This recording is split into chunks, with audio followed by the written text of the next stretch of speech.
നമസ്കാരം, ഞാൻ ഡോക്ടർ ഭാഗ്യ, Q&B health കെയറിലെ Ayurveda ഡോക്ടറാണ്. തുടക്കത്തിൽ പ്രത്യേകിച്ച് ലക്ഷണങ്ങളൊന്നും ഇല്ലാതെ തന്നെ പിന്നീട് ആളുകളിൽ ഒരുപാട് കോംപ്ലിക്കേഷൻസ് ഉണ്ടാക്കുന്നൊരു അസുഖമാണ് പ്രമേഹം.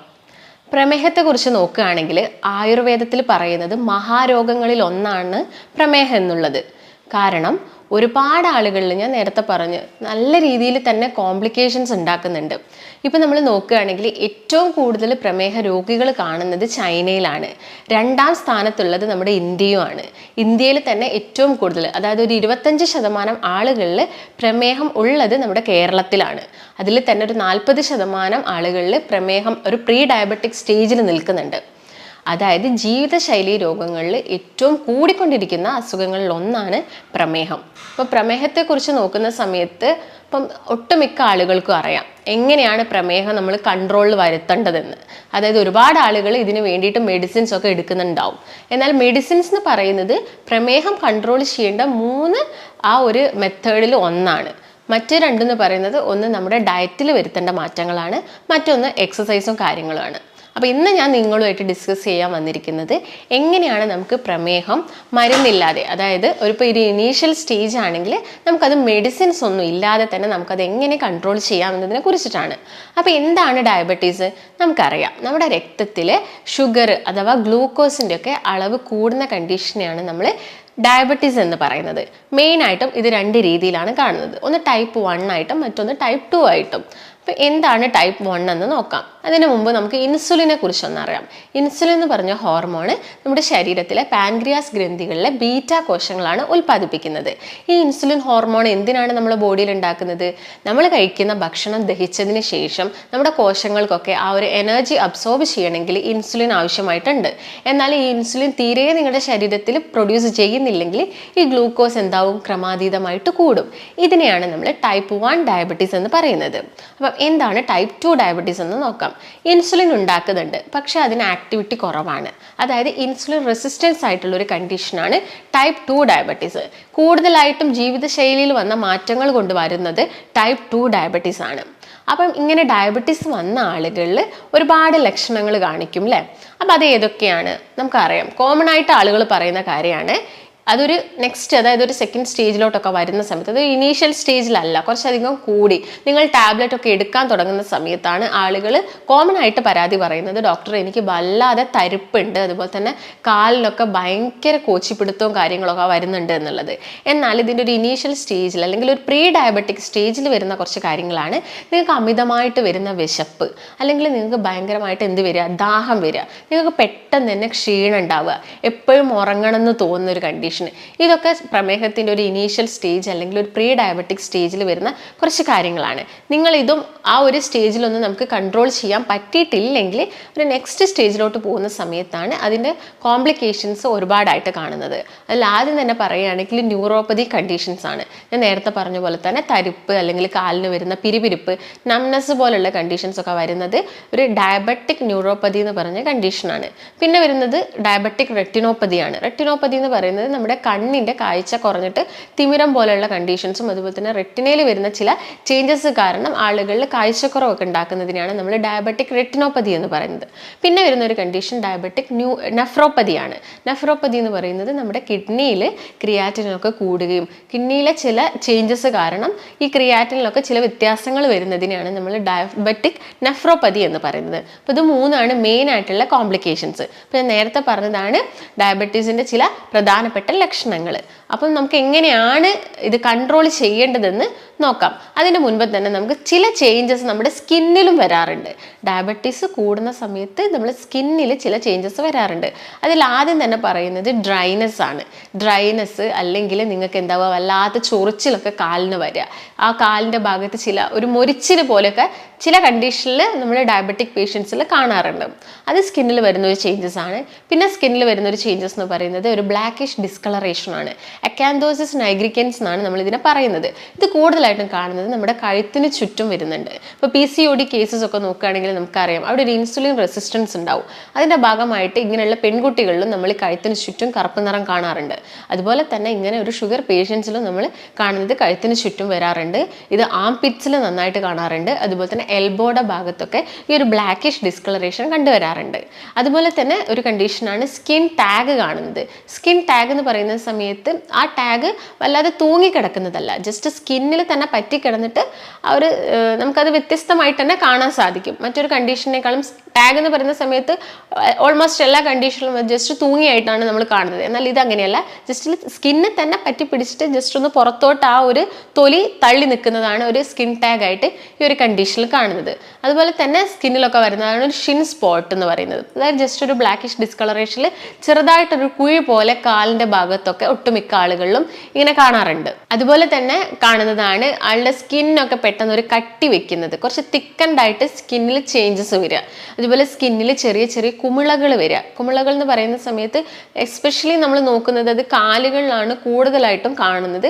അത്യാവശ്യം വലിയ രീതിയിൽ ജസ്റ്റ് ഒരു ഫ്ലൂയിഡ് ഫിൽഡ് ആയിട്ടുള്ള കുമിളകൾ ഫോം ചെയ്യുന്നത് ഇങ്ങനെ ഷുഗർ പേഷ്യൻസിൽ കണ്ടുവരാറുണ്ട്. അതുപോലെ തന്നെ സ്കിന്നിൽ വരുന്ന മറ്റൊരു കണ്ടീഷനാണ് സ്കിന്നിൽ വരുന്ന ജസ്റ്റ് ഇറപ്ഷൻ, അതായത് റെഡിഷ് കളറിൽ ഭയങ്കര ചുവന്ന നിറത്തിൽ കയ്യിലും കാലിലും ഒക്കെ വലിയ വലിയ ഇറപ്ഷൻസ് വരുന്നതും ഇങ്ങനെ ഷുഗർ പേഷ്യൻസിൽ കാണാറുണ്ട്. അതുപോലെ തന്നെ അവർക്ക് എന്തെങ്കിലും ഒരു വൂണ്ട്, ഒരു വ്രണം ഉണ്ടാവുകയാണെങ്കിൽ അത് ഉണങ്ങാൻ എടുക്കുന്ന സമയം എന്നൊക്കെ പറയുന്നത് വളരെ കൂടുതലായിരിക്കും.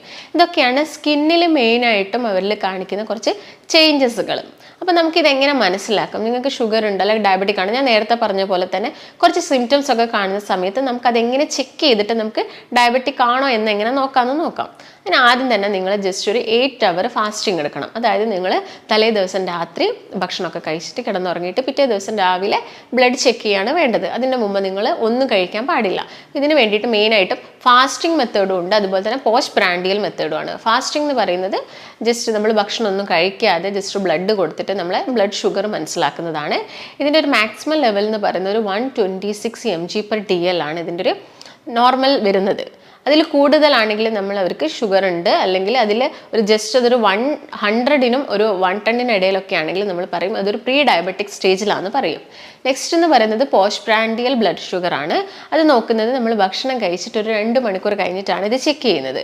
ഇതിൻ്റെ റേഞ്ച് വരുന്നത്, ഇത് നോർമൽ വരുന്നത് ഒരു 200 ആണ് ഇതിൻ്റെ നോർമൽ റേഞ്ച് വരുന്നത്. അതുപോലെ തന്നെ മറ്റൊരു മെത്തേഡാണ് റാൻഡം ബ്ലഡ് ഷുഗർ. നമുക്ക് എപ്പോൾ വേണമെങ്കിലും പോയിട്ട് നോക്കാവുന്നത്, അതായത് ഭക്ഷണം കഴിച്ചിട്ടോ കഴിക്കാതെ ഏത് സമയത്താണെങ്കിലും നമുക്ക് ചെക്ക് ചെയ്യുന്നതാണ് റാൻഡം ബ്ലഡ് ഷുഗർ. ഇതും ഇതിൻ്റെ ലെവൽ എന്ന് പറയുന്നത് എപ്പോഴും ഒരു 200ൻ്റെ താഴെ ആയിരിക്കണം. പിന്നുള്ളതാണ് HbA1c. HbA1c എന്ന് പറയുന്നത് നമ്മുടെ ഒരു 3 മാസത്തെ ആവറേജ് ഷുഗറിൻ്റെ ആവറേജ് എത്രത്തോളം ഹീമോഗ്ലോബിൻ നമ്മുടെ ഗ്ലൂക്കോസുമായിട്ട് ചേർന്നിരിക്കുന്നു എന്ന് മനസ്സിലാക്കുന്നതാണ് HbA1c ടെസ്റ്റ്. അപ്പോൾ നിങ്ങൾ ഒരു ദിവസം ഫാസ്റ്റിംഗ് നോക്കിയിട്ട് നിങ്ങൾ ബ്ലഡ് ഷുഗറൊക്കെ കൂടുതലാണ്, അപ്പോൾ നെക്സ്റ്റ് ഡേ നമ്മൾ ഫാസ്റ്റിംഗ് നോക്കുന്നതിന് പകരം നിങ്ങളൊരു 3 മാസത്തെ ആവറേജ് എടുക്കുന്നതായിരിക്കും കുറച്ചും കൂടി ബെറ്റർ. ഒരു ദിവസത്തെ ഫാസ്റ്റിംഗ് നോക്കിയിട്ട് നമുക്ക് അവർക്ക് ഷുഗർ ഉണ്ടെന്ന് പറയാൻ പറ്റില്ല. അതിനാണ് നമ്മൾ HbA1c ചെയ്യാൻ പറയുന്നത്. ഇതിൻ്റെ റേഞ്ച് എന്ന് പറയുന്നത് 6.4 വരെയാണ് ഇതിൻ്റെ പെർസെൻറ്റേജ് ആയിരിക്കണം ഇതിൻ്റെ നോർമൽ റേഞ്ച് ഉണ്ടാവേണ്ടത്. പിന്നെയുള്ള ഒരു ടെസ്റ്റ് GTT ആണ്. GTT എന്ന് പറയുന്നത് ഗ്ലൂക്കോസ് ടോളറൻസ് ടെസ്റ്റ് ആണ്. ഇത് കൂടുതലും നമ്മൾ ചെയ്യുന്നത് പ്രഗ്നൻ്റ് ആയിരിക്കുന്ന സമയത്താണ്. ഒരു 5th മന്തിലൊക്കെ നമ്മളിത് ചെയ്യാറുണ്ട്. അതായത് ഒരു 75 ml ഗ്ലൂക്കോസ് കലക്കിയ വെള്ളം കുടിച്ചിട്ട് ഒരു 2 hour കഴിഞ്ഞിട്ട് നമ്മുടെ ബ്ലഡ് ഷുഗർ നോക്കുന്നൊരു മെത്തേഡാണ് GTT ടെസ്റ്റ്. ഇതിൽ കോമൺ ആയിട്ടും നമ്മൾ പേഷ്യൻസിനോട് പറയുന്നത് HbA1c അതുപോലെ തന്നെ ഫാസ്റ്റിംഗ് ബ്ലഡ് ഷുഗർ ഒക്കെയാണ് നമ്മൾ കോമൺ ആയിട്ട് പറയുന്നത്. അപ്പോൾ ഇതൊക്കെയാണ് നിങ്ങൾക്ക് എങ്ങനെ ഐഡൻറ്റിഫൈ ചെയ്യാം ഷുഗർ ഉണ്ടെന്ന് മനസ്സിലാക്കുന്ന മെത്തേഡ്സ്. പ്രമേഹ രോഗികൾ ഭക്ഷണത്തിൽ ശ്രദ്ധിക്കേണ്ട കാര്യങ്ങൾ എന്തൊക്കെയാണ്? മെയിനായിട്ട് നമുക്ക് കൺട്രോൾ ചെയ്യാൻ പറ്റുന്ന മെത്തേഡ്സ്, ഒന്ന് ഡയറ്റിൽ ചേഞ്ചസ് വരുത്തുക, മറ്റൊന്ന് എക്സസൈസും കാര്യങ്ങളും സ്റ്റാർട്ട് ചെയ്യുക, തേർഡ് ആണ് നമ്മൾ മെഡിസിൻസ് പറയുന്നത്. അപ്പോൾ ആദ്യം തന്നെ ഡയറ്റാണ്. ഡയറ്റിൽ നമുക്ക് എന്തൊക്കെ ചേഞ്ചസ് വരുത്തണം? ഒട്ടുമിക്ക ആളുകളും ചെയ്യുന്ന കാര്യമാണ്, നിങ്ങളിപ്പം ഇതിന് വേണ്ടിയിട്ടൊരു ഡയറ്റ് സ്റ്റാർട്ട് ചെയ്തിട്ടുണ്ടാവും. ചിലപ്പോൾ നിങ്ങൾ ചായയൊക്കെ കുടിക്കുന്നുണ്ടാവും, ചായയിൽ ചിലപ്പം പഞ്ചസാര ആഡ് ചെയ്യുന്നുണ്ടാവില്ല. പക്ഷേ നിങ്ങൾ ഉച്ചയ്ക്ക് നന്നായിട്ട് ചോറ് കഴിക്കുന്നുണ്ടെങ്കിൽ നിങ്ങൾ ആ ചായയിൽ പഞ്ചസാര ഇടാതിരുന്നതുകൊണ്ട് യാതൊരു ഗുണവും കിട്ടുന്നില്ല. അപ്പോൾ ഈ കാര്യങ്ങളൊക്കെ നിങ്ങൾ പ്രത്യേകം ശ്രദ്ധിക്കണം. കാരണം ഷുഗർ പേഷ്യൻസ് മെയിനായിട്ടും ശ്രദ്ധിക്കേണ്ടത് അവർ ആഡഡ് ഷുഗേഴ്സും അതുപോലെ തന്നെ കാർബോഹൈഡ്രേറ്റ്സും മാക്സിമം അവരുടെ ഡയറ്റിൽ നിന്ന് കട്ട് ഓഫ് ചെയ്യണം. അതായത് ഇപ്പം നിങ്ങൾ ആഡഡ് ഷുഗേഴ്സ് എന്ന് പറയുമ്പോൾ ഇപ്പോൾ പഞ്ചസാര ആയിക്കോട്ടെ അല്ലെങ്കിൽ ശർക്കര ആയിക്കോട്ടെ, ഇപ്പോൾ കിട്ടുന്ന തേൻ തേനാണെങ്കിൽ നമുക്കറിയാം ഒരുപാട് അഡൾട്രൻസ് ആയിട്ട് വരുന്ന തേനൊക്കെ ആയതുകൊണ്ട് തന്നെ അതിൽ പഞ്ചസാരയും കാര്യങ്ങളൊക്കെ മിക്സപ്പ് ആയിട്ട് വരുന്നുണ്ട്. അപ്പം ഇതൊക്കെ കംപ്ലീറ്റ് ആയിട്ട് ഒഴിവാക്കാൻ വേണ്ടി ശ്രദ്ധിക്കുക. അതിൻ്റെ കൂടെ തന്നെ ഭക്ഷണത്തിൽ ശ്രദ്ധിക്കേണ്ട കുറച്ച് കാര്യങ്ങൾ എന്ന് പറയുന്നത് അരിയോടൊപ്പം തന്നെ അരി പുളിപ്പിച്ച ആഹാരവും നമ്മൾ കഴിക്കുന്ന സമയത്ത് നമ്മുടെ രക്തത്തിലോട്ട് പെട്ടെന്ന് ഗ്ലൂക്കോസ് കയറി ചെല്ലുകയാണ് ചെയ്യുന്നത്. ഇത് നിങ്ങൾ മനസ്സിലാക്കേണ്ടത് ഗ്ലൈസീമിക് ഇൻഡെക്സിന്റെ ബേസിലാണ്. ഗ്ലൈസീമിക് ഇൻഡെക്സ് കൂടിയ ഭക്ഷണങ്ങളും ഉണ്ട്, അതുപോലെ തന്നെ കുറഞ്ഞ ഭക്ഷണങ്ങളും ഉണ്ട്. ഇപ്പം നിങ്ങളിപ്പം ഒരു 50 ഗ്രാം കാർബോഹൈഡ്രേറ്റ്സ് അടങ്ങിയിരിക്കുന്നത് ഒരു 3 ബ്രെഡ് എടുത്താലും 1 കപ്പ് റൈസ് എടുത്താലും 3 പൊട്ടറ്റോ എടുത്താലും ഇതിൽ 50 ഗ്രാം കാർബോഹൈഡ്രേറ്റ്സ് ഉണ്ട്. പക്ഷേ ഇത് ഡൈജസ്റ്റ് ആയി കഴിഞ്ഞതിന് ശേഷം രക്തത്തിലോട്ട് ഇത് റിലീസ് ചെയ്യുന്ന ഗ്ലൂക്കോസിന്റെ ആ ഒരു റേറ്റ് അല്ലെങ്കിൽ ആ ഒരു ടൈമിംഗ് എന്ന് പറയുന്നത് വ്യത്യാസമാണ്. അതായത് ചിലപ്പോൾ നിങ്ങൾ ആ റൈസ് കഴിച്ചാലും ആ പൊട്ടറ്റോ കഴിച്ചാലും പെട്ടെന്ന് തന്നെ നമ്മുടെ രക്തത്തിലോട്ട് ഗ്ലൂക്കോസ് വരും. പക്ഷെ നിങ്ങൾ ചിലപ്പോൾ ആ ബ്രെഡ് കഴിക്കുമ്പോൾ കുറച്ചും കൂടി സമയം ലേറ്റ് ആയിട്ടായിരിക്കും അത് ഇറങ്ങുന്നുണ്ടാവുക. ഇപ്പോൾ ഗ്ലൈസമിക് ഇൻഡെക്സ് കൂടിയ ചില ഭക്ഷണങ്ങൾ ഏതൊക്കെയാണെന്ന് ഞാൻ പറഞ്ഞുതരാം. അതിൽ ഫസ്റ്റ് തന്നെ കുറച്ച് ഫ്രൂട്ട്സ് നോക്കുന്ന സമയത്ത് വാട്ടർമെലൺ ഗ്ലൈസമിക് ഇൻഡെക്സ് കൂടിയ ഫ്രൂട്ട്സ് ആണ്. എന്നാൽ ചെറിയ അല്ലെങ്കിൽ നിങ്ങൾ ഗ്രേപ്പ് എടുക്കുകയാണെങ്കിൽ അല്ലെങ്കിൽ ഓറഞ്ച് ഒക്കെ എടുക്കുകയാണെങ്കിൽ ഗ്ലൈസമിക് ഇൻഡെക്സ് കുറവാണ്. അത് കരുതിയിട്ട് ഓവറായിട്ട് കഴിക്കരുത്. ഓറഞ്ച് ഒക്കെ ആണെങ്കിൽ ഒരു ഓറഞ്ച് കഴിക്കാൻ നോക്കുക. അതുപോലെ തന്നെ ഇപ്പോൾ ഗ്രേപ്പ് ഒക്കെ ആണെങ്കിൽ ജസ്റ്റ് ഒരു പിടി ഗ്രേപ്സ് മാത്രം കഴിക്കാൻ വേണ്ടിയിട്ട് ശ്രദ്ധിക്കുക. ചെറീസിൽ അത്ര ഗ്ലൈസമിക് ഇൻഡെക്സ് ഇല്ല, പക്ഷെ നിങ്ങളിപ്പം കടകളിൽ നിന്നൊക്കെ അത് ഈ സിറപ്പിലൊക്കെ ഇട്ട് വെച്ച ചെറീസ് ആണെങ്കിൽ അത് കൂടുതലായിട്ട് യൂസ് ചെയ്യരുത്. പിന്നെ ഗ്ലൈസമിക് ഇൻഡെക്സ് കൂടുതലായിട്ടുള്ളത് വൈറ്റ് റൈസിലാണ്, അതുപോലെ തന്നെ വൈറ്റ് ബ്രെഡിലുമാണ്. ഇത് ഗ്ലൈസമിക് ഇൻഡെക്സ് കൂടുതലാണ്. പക്ഷെ എന്നാൽ തവിടുള്ള അരി അല്ലെങ്കിൽ വീറ്റ് ബ്രെഡ് അല്ലെങ്കിൽ നമ്മൾ ഹോൾ ഗ്രെയിൻ ബ്രെഡ് അല്ലെങ്കിൽ ഹോൾ ഗ്രെയിൻ ഓട്സിലൊക്കെ ഗ്ലൈസമിക് ഇൻഡെക്സ് കുറവാണ്. അതുപോലെ തന്നെ നമ്മളിപ്പം ബേക്കറീസിൽ നിന്നൊക്കെ വാങ്ങുന്ന ബിസ്ക്കറ്റ്സ് ആയിക്കോട്ടെ അല്ലെങ്കിൽ കേക്ക്സ് ആയിക്കോട്ടെ, ഇതിലൊക്കെ ഗ്ലൈസമിക് ഇൻഡെക്സ് വളരെയധികം കൂടുതലാണ്. ഇപ്പം ഞാൻ നേരത്തെ പറഞ്ഞ പോലെ തന്നെ പൊട്ടാറ്റോയിൽ കൂടുതലാണ്, അതുപോലെ തന്നെ ഡേറ്റ്സിൽ ഒരുപാട് കൂടുതലാണ്, ഐസ്ക്രീം ഇതിലൊക്കെ ഗ്ലൈസമിക് ഇൻഡെക്സ് ഒരുപാട് കൂടുതലാണ്. പിന്നെ കുറവെന്ന് പറയുന്നത് നമ്മുടെ വെജിറ്റബിൾസിലും ലെൻറ്റിൽസ് ഇങ്ങനെ അല്ലെങ്കിൽ മില്ലറ്റ്സ് ഇതിലൊക്കെയാണ് ശരിക്കും ഗ്ലൈസമിക് ഇൻഡെക്സ് കുറവായിട്ടുള്ളത്. അതുപോലെ തന്നെ ഇപ്പം നിങ്ങൾക്ക് തൈരാണെങ്കിൽ നിങ്ങൾ വീക്ക്ലി 1 or 2 ടൈംസ് നിങ്ങൾക്ക് തൈര് എടുക്കാം. പാലിപ്പോൾ നിങ്ങൾ പാടയൊക്കെ നീക്കിയ പാലാണെങ്കിൽ നിങ്ങൾക്ക് ഡെയിലി ഇപ്പോൾ ചായയിലൊക്കെ ആഡ് ചെയ്ത് കഴിക്കുന്നതുകൊണ്ട് വലിയ പ്രശ്നങ്ങളൊന്നും ഉണ്ടാക്കുന്നില്ല. അതുപോലെ തന്നെ ഞാൻ നേരത്തെ പറഞ്ഞു അരിയാഹാരം കഴിക്കുന്ന സമയത്ത് ഇപ്പം നിങ്ങൾ രാവിലത്തെ ബ്രേക്ക്ഫാസ്റ്റ് ഒക്കെ കഴിക്കുന്നുണ്ട്. ഇപ്പം ഇഡ്ഡലിയാണ് കഴിക്കുന്നതെങ്കിൽ 1 or 2 ഇഡ്ഡലി എടുക്കാൻ വേണ്ടിയിട്ട് നോക്കുക. അതിൽ കൂടുതൽ ഇഡ്ഡലി നിങ്ങൾക്ക് ആ ഒരു ഷുഗർ പേഷ്യൻസിൽ അല്ലെങ്കിൽ മെഡിസിൻസ് എടുക്കുന്ന ആളുകളിൽ അല്ലെങ്കിൽ ഇൻസുലിൻ എടുക്കുന്ന ആളുകളിൽ അത് കൂടുതലായിട്ട് എടുക്കാൻ പറ്റില്ല. അപ്പോൾ 1 or 2 ഇഡ്ഡലി കഴിക്കുകയാണെങ്കിൽ നിങ്ങൾക്ക് ചിലപ്പോൾ പിന്നീട് ക്ഷീണം വരാം. അതിന് വേണ്ടിയിട്ട് നിങ്ങൾ കുറച്ചും കൂടി ഹെൽത്തി ആയിട്ട് നിങ്ങൾ കുറച്ച് പ്രോട്ടീൻസ് എടുക്കുന്നതായിരിക്കും ബെറ്റർ. അതായത് ഇപ്പം ചെറുപയറോ കടലോ അല്ലെങ്കിൽ പരിപ്പൊക്കെ വേവിച്ചതൊക്കെ നിങ്ങൾക്ക് ഈ ഒരു ഇഡ്ഡലിയുടെ കൂടെ എടുക്കാം. അതിൻ്റെ കൂടെ തന്നെ കുറച്ച് വെജിറ്റബിൾസും എടുക്കുക. അതായത് നമുക്കറിയാം ഇപ്പോൾ ഷുഗർ പേഷ്യൻസിൽ ഈ മണ്ണിനടിയിൽ നിന്ന് എടുക്കുന്ന ഇപ്പോൾ കപ്പ, അതുപോലെ തന്നെ പൊട്ടറ്റോ, ക്യാരറ്റ്, ബീട്രൂട്ട് എന്ന് പറഞ്ഞ ഒരുപാട് ചേമ്പ് ഇതൊക്കെ കംപ്ലീറ്റ് ആയിട്ട് അവർ ഒന്ന് ഒഴിവാക്കേണ്ടി വരും. കാരണം പെട്ടെന്ന് അതിൽ ഗ്ലൈസമിക് ഇൻഡെക്സും കൂടുതലാണ്, പെട്ടെന്ന് തന്നെ ഷുഗർ കൂടാനുള്ള ചാൻസസും ഉണ്ട്. അപ്പം ഇതിൽ തന്നെ കുറച്ചും കൂടി ബെറ്റർ സ്വീറ്റ് പൊട്ടറ്റോയിൽ ഗ്ലൈസമിക് ഇൻഡെക്സ് കുറവാണ്. പൊട്ടറ്റോ വെച്ച് നോക്കുന്ന സമയത്ത് മധുരക്കിഴങ്ങിനാണ് ഗ്ലൈസമിക് ഇൻഡെക്സ് കുറവുള്ളത്. അപ്പം അത് ശ്രദ്ധിക്കുക നിങ്ങൾ. അതിൻ്റെ കൂടെ തന്നെ ഞാൻ നേരത്തെ പറഞ്ഞ പോലെ അരി പുളിപ്പിച്ച ആഹാരം കഴിക്കുന്നത് കുറച്ചുകൊണ്ട് വരിക, ആഡഡ് ഷുഗേഴ്സ് കുറച്ചുകൊണ്ട് വരിക. അതിൻ്റെ കൂടെ തന്നെ ഇപ്പോൾ നിങ്ങൾ 11 മണിക്ക് ആവുന്ന സമയത്ത് നിങ്ങൾക്ക് നട്ട്സ് എടുക്കാം. അതിൽ കുറച്ചുകൂടി ബെറ്റർ ബദാമും എടുക്കുക, അതുപോലെ തന്നെ വാൾനട്ടും എടുക്കാം. പിന്നെ നിങ്ങൾക്ക് ജസ്റ്റ് മോരും വെള്ളം പോലെയൊക്കെ ആക്കിയിട്ട് ആ ഒരു സമയത്ത് നിങ്ങൾക്ക് കുടിക്കാവുന്നതാണ്.